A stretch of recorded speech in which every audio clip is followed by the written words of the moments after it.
Hello everyone, the MLG Skylander Man 36 here today, and today we are reacting to Aang versus Traveler. Now, this is the last of the Kickstarter matchups, and it still is not confirmed about Light versus Columbo and what they're doing with that one. I don't know if it's going to be a bonus. They said it's going to be its own thing, so I don't know what it means by that.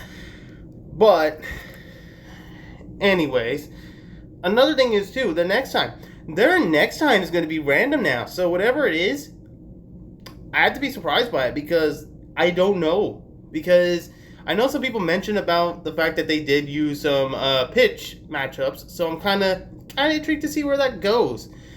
Another thing is though too, I have to say this is one of those matchups I just did not expect to come so soon. But hey, that's just a me thing. And also, I am doing this on my anniversary, so here we go for this kind of fight. But anyway, without any further ado, let's begin the reaction.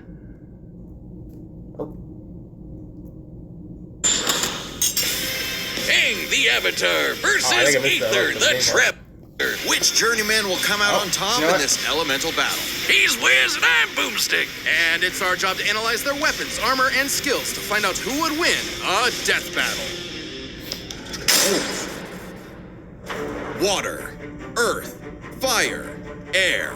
Long ago, the four nations lived in harmony, united by a master of the elements, the Avatar. This Avatar reincarnated as different people for centuries, all with their own struggles. And man, was that true for our boy Aang. Not at first, of course, thanks to his master and guardian, Gyatso. As a cheeky little air nomad, Aang traveled the world causing shenanigans, all while learning to control the winds with airbending. Based on the real-life martial art Bagua Zhang, airbending is the most spiritual of the four bending styles, focusing on evading and diverting attacks through circular motions. With even the smallest movement, Aang can create tornadoes, run like the wind, and block hypersonic explosions. The perfect style for a twinkle-toed goofball like Aang. He even invented his own technique, the air scooter.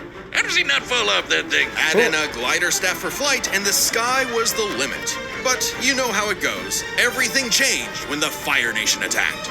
Their conquest spread, war was inevitable, and Aang was the only one who could save the world. Yeah, he wasn't happy with all that, and being forcibly separated from Gyatso. He was just a kid, so he froze up. Like, literally, he accidentally froze himself and his adorable Sky Bison Appa for 100 years. Until he was awakened by the Water Tribe siblings, Katara and Sokka. Time wasn't kind to Aang's people. With no avatar to keep balance, the Airbenders, Aang's entire culture, were wiped out by the Fire Nation. Oh, that's rough, buddy.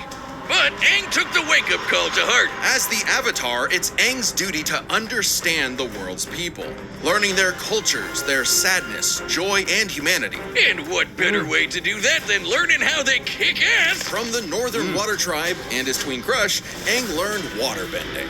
Themed around fluid Tai Chi movements, this style controls liquid in all forms to freeze targets, create water whips, and even cut through steel. Learning earthbending was way tougher, but Aang's friend Toph taught him to stop being a wimpy pushover. Now he can armor himself in stone, move the terrain of entire cities, and fight blind with a sonar-style seismic sense. Earthbending is themed around the steady stances of Hung Kuen Kung Fu, waiting for the right moment to strike head-on. There was a lot to learn, but even with the world at stake and this moody hothead on his tail, Aang had fun doing it. Who could forget the adventures penguin sledding, going through the bending bayous, and living in Ba Sing Se, the city where no wars ever happened. Yet across his journey, one power eluded Aang. The Avatar state, an enhanced mode of being that came to him in moments of peril. Sure, if Aang dies in it, the Avatar cycle ends permanently, but who cares when it gives you enough power to wipe out a whole Navy fleet? Come on, Boomstick. The Avatar state is more than just a power amp.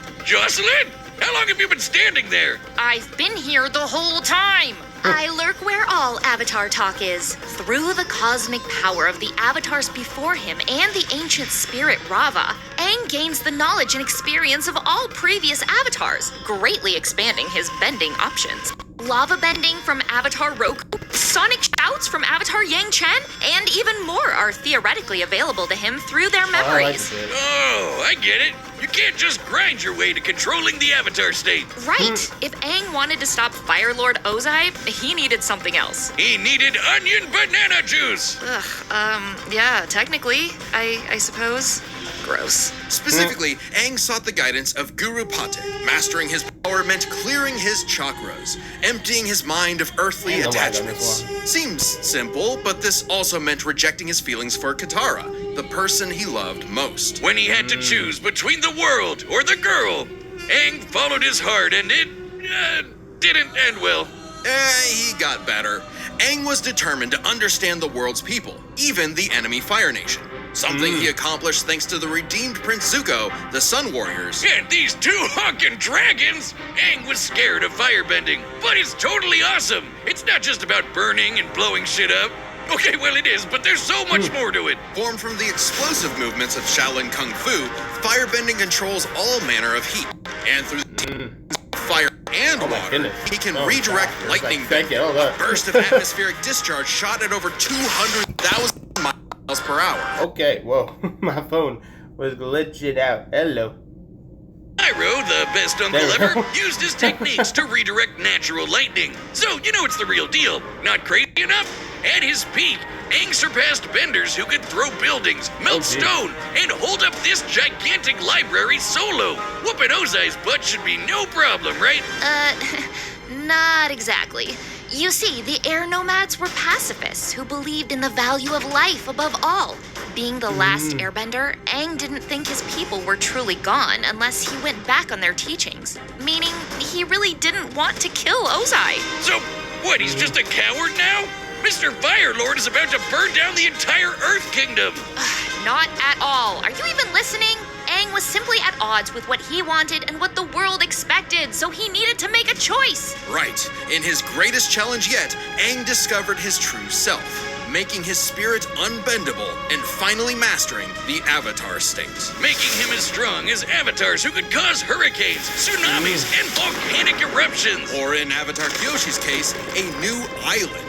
As in, she broke off nearly 30 square miles of a peninsula to form a new landmass. But to defeat Ozai, Aang needed one final element, something few avatars had bent before: energy bending. Not the easiest thing to do, but Aang totally overwhelmed Ozai, severing the tyrant's connection to fire and stopping his invasion, all while keeping his no-kill run intact. The ultimate F-you to this warlord's ideology. Now that the Fire Nation had cooled off, Aang led a new era of peace with the United Republic of Nations, a place where all people could prosper, and where a new generation and a new avatar would take the reins. He even got hitched with Katara. Take that, Zutara shippers! I will end you. For all his doubts, Aang fulfilled the Avatar's destiny and then some. And he did it in a way that was true to who he was. Because before being the Avatar, or even an airbender, the greatest thing he could ever be was himself. All in a day's work for a free, fun-loving kid. The battle is coming up thanks to this episode's sponsor, DraftKings Casino. Big news from the casino. See, that's a little hard now. They really go for it. They're pretty much going for it now. So we have, as you said, they mentioned energy bending in the Avatar state. They mentioned, which I do remember here's the predictions that they mentioned about the I really haven't got the I can't think of it. They just said the name, now I'm a little upset. How she broke an island map to make her own island map. That's crazy. 1-800-GAMBLER. In Connecticut, help is available for problem gambling. Call 888-789-7777 or visit ccpg.org. Play responsibly. Oh, the gambling problem. You know what? Connecticut, Michigan, New Jersey, Pennsylvania, and West Virginia only. Void in Canada. Oh my lord, but ooh. 50 spins per day for 20 days. Valid for select games only. Expire each day after 24 hours. Spins values vary. See terms at casino.draftkings.com/promos. Ends August. I really thinking it just right now because Add extra barbecue sauce. Ad Astra Abyssos. Welcome to Tevat, a mysterious land governed by godly archons that drew the eye of someone beyond the stars, Ether. AKA the Traveler, who escaped his dying world with his sister Lumine Yeah. in search of the flowers that bloomed on their lost home, only to crash land, awaken to an apocalypse, and get cubed by this jerk. Separated from his sister, Ether awoke, again, in a new, less apocalyptic age, and fished up his own pathetic pet pixie, Paimon. Yeah, she makes for good emergency food. With his new guide, traveler to the windy country of Mondstadt to find his link to the past, but got a Breath of the Wild glider instead. And his first element, Animo, letting him make air slashes, tornadoes, and of course, Windblade! But guess what? Traveler wasn't the only one with a power like this. Tevat was full of blessed people wielding these relic things called visions. vision bearers can imbue their weapons and bodies with elemental power, summon items, and use a special, vision to perceive the elements around them. Normally, they're limited to a single element, but Traveler is just built different. Through Paimon's guidance, he began collecting elements from mysterious statues across Tevat. No vision relic needed for him. Each nation had a new culture, a new element, a new crisis. And new character banners. When asked to play a sleuth for a murder case in Liyue, Traveler wasn't interested. A corpse couldn't tell him where his sis was, but he was roped in anyway and got the Geo ability to form rock constructs and eruptions of Earth. When Ether ventured to Inazuma, he didn't care about its war with the Vision Bearers and their Archon either, until he saw the suffering caused by its tyrannical rule, and joined the resistance with electro abilities, fighting the powers that be using electric buzzsaws, thunder blades, and lightning. He even learned to dodge lightning. Other electro users like my wife Lisa can conjure storms. No shock when my adopted daughter Klee made explosions that raised mountains. Traveler met all kinds of people like this. You know the type. Twinks. Yeah, Tevat has its own laws, Boomstick. Many twinks being one of them. Maybe 2 or 3 of them, actually. Ringmaster. Shut up, Wiz. This guy's been playing Genshin since launch. I know everything there is to know about the Genshin meta. Ether can mix elements for different reactions. Basically, big elemental combinations. Geo crystallizes materials into special barriers. Electro mixed with water stuns foes. Animo spreads elements around in swirls of destruction. Boom! Like how I combine beer and gunpowder. Exactly, Boomstick. Using Dendro, Traveler can form plant life that, when mixed with water and lightning, makes homing beams. Yeah, run from that. With enough clever thinking and, artifact farming, you can combine anything in Genshin. Okay, we get it. Go lose another 50-50, you whale. I'll show you a whale. Drop one on your lap next time you're not looking. In Subaru, Traveler later beat Scaramouche, an edgy catboy with multiple elements at his fingertips, all in a time loop that got repeated 168 times. Speaking of time, Ether had control of more than just his own future. Tevat's fate fundamentally changed in ways small and grand, all through his unending willpower. Because the Traveler was a descender, someone unbound by the land's destiny. Even this big tree that records all of the world's events had no idea he existed. Like when he helped defy the judgment of a biblical flood in Fontaine, where he mastered Hydro for his best Cuphead impression with water bullets. A dinosaur chose not to blow up the world just because Paimon and Traveler befriended it. If that wasn't cool enough, Traveler can, unrelated, turn into a dinosaur. Hell yeah! What? Yo, look at him. Wonder if I could get a dinosaur Wait, he on can my do that? Genshin team. Through these legally distinct Pokemon, Ether can fly, dig through the earth, or charge foes like a Jurassic bull. He traveled across the land, searching far and wide, and finally stopped swinging that one-star dull blade. Instead, picking up the prototype Rancor, which he wields like a beast thanks to the Swordmaster Skirk, and several straight days of training. What a grind set! Still, Traveler's Cyst kept eluding him, choosing to hang in the shadows with these Gluminati folk. A group from Conria, the nation cursed by the gods for messing with the Abyss. Unbeknownst to Ether, his sister had already traveled to Vat in a journey that mirrored his own. And at the end, she found... Well, we don't really know.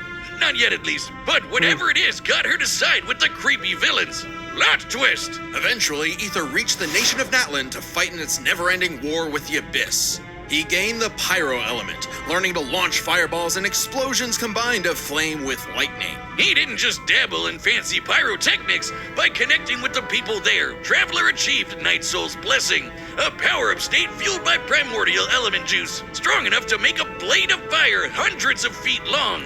Oh yeah, that's strong enough to take down the heart of the abyss, which is on the level of 5-star waifus like Mawika and the Raiden Shogun. An Archon who, in ages past, sliced Yashiori Island in two.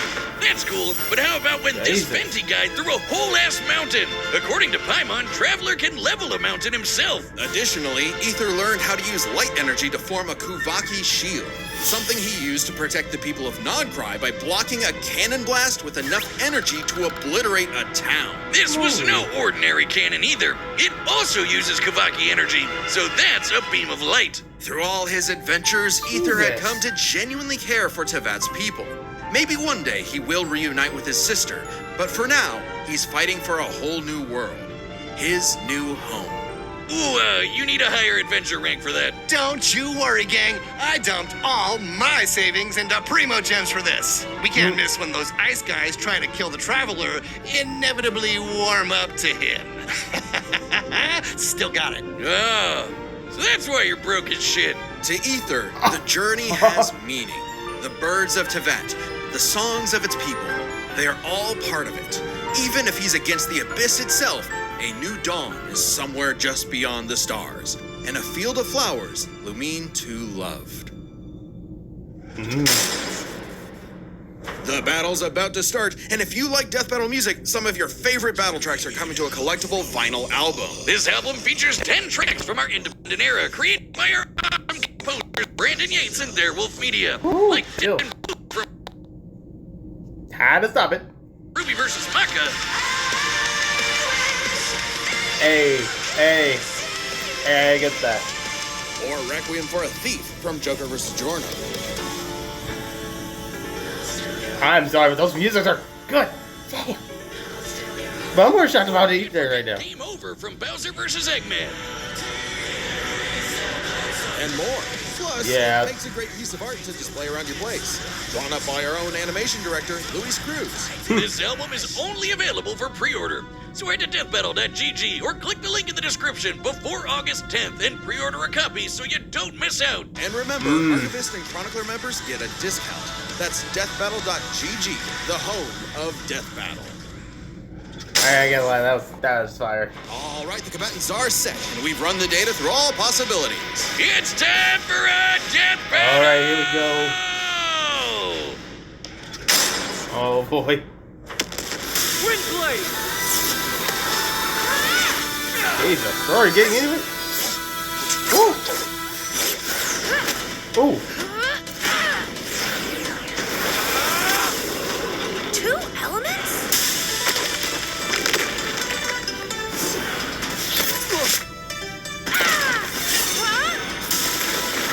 Oh, geez. Cute! Oh, what the heck? Oh, not. Oh, yeah, it's just like that in here.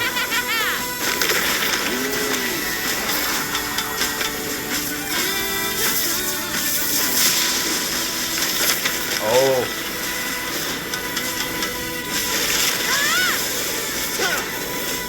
Bro, fire, water, ice.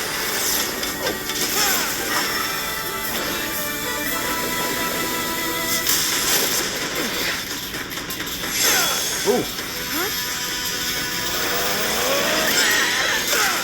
Dang.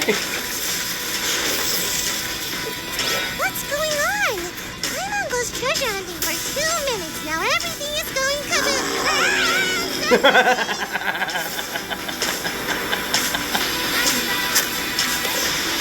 Oh, geez.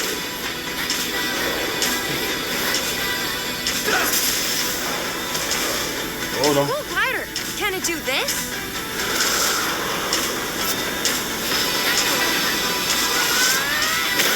Oh.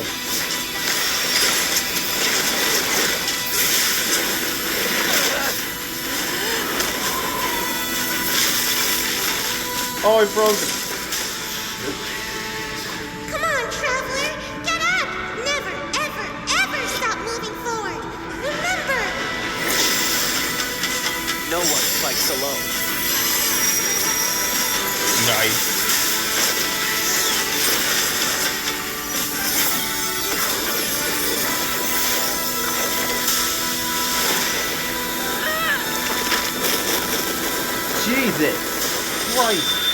Oh, he's in the Avatar state.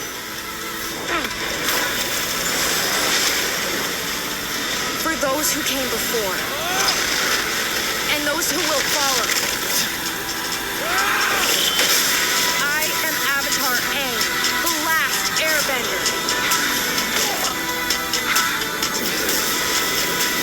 Oh, Christ.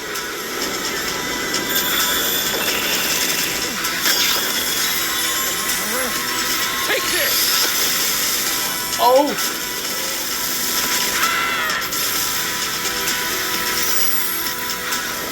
Oh.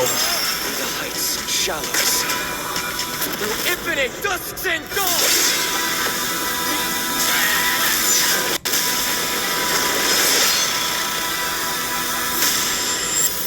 Dang!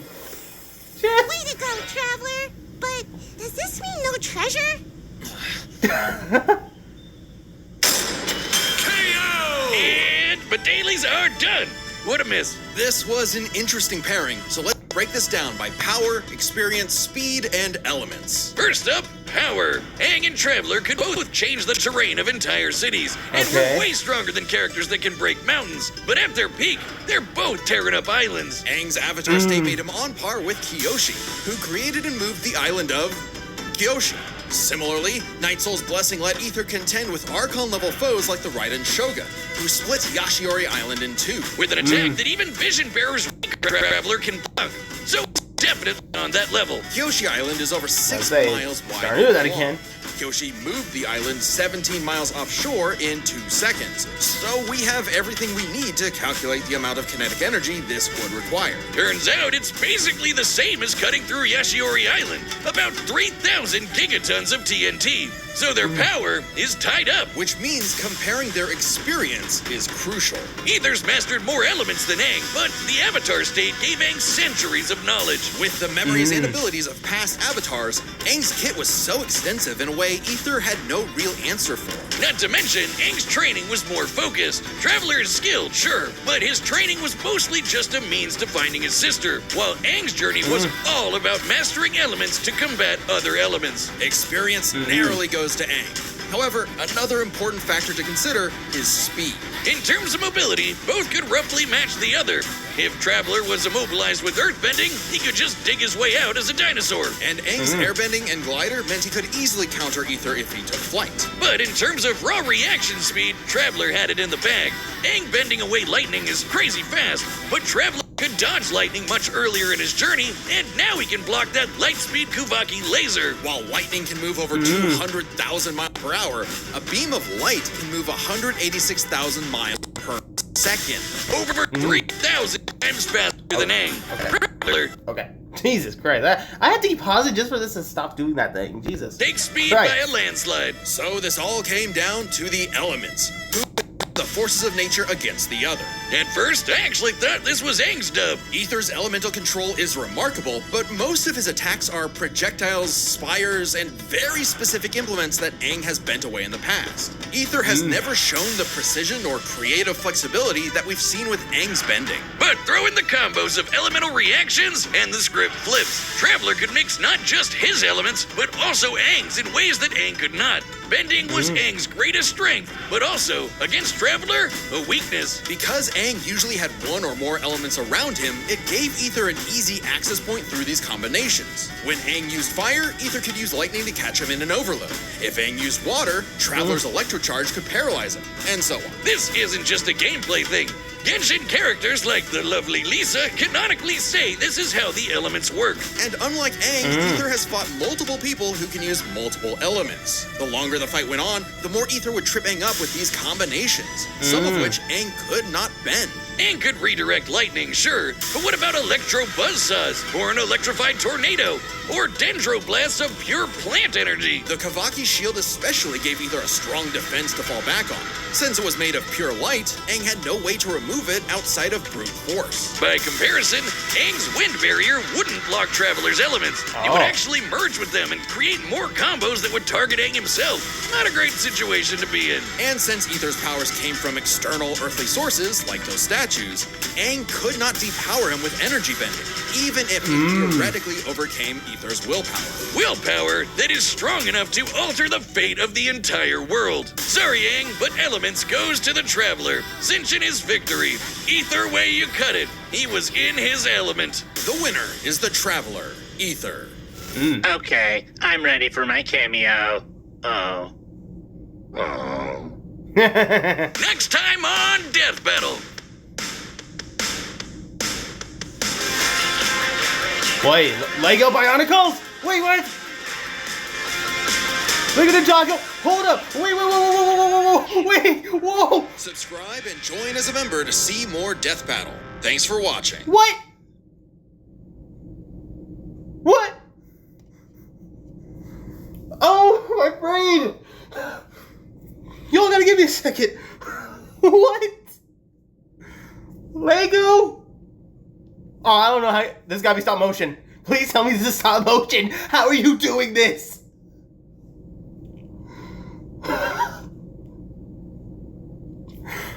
Oh. Oh, I'm beaten. Oh, I'm beaten. Oh. That's cool. That is cool. Oh, snap. Oh. Oh my god, Kai's my childhood. Give me a break. Oh. Oh my god. I don't know. Ooh. Ooh. Ooh. That is interesting. You got me there with this one. Ooh. Yeah, I have to admit, Aang versus Aether, that was actually something spectacle for once. I was almost gonna think it was gonna be one bloodbath. No, like it kept the fight going and giving us like something that I didn't know about freaking Aether. I didn't know he could transform into animals. Hold up. But anyway, if you guys enjoyed that reaction, please like, comment, and subscribe. And I will see y'all in the next one. I just need time to think. See ya.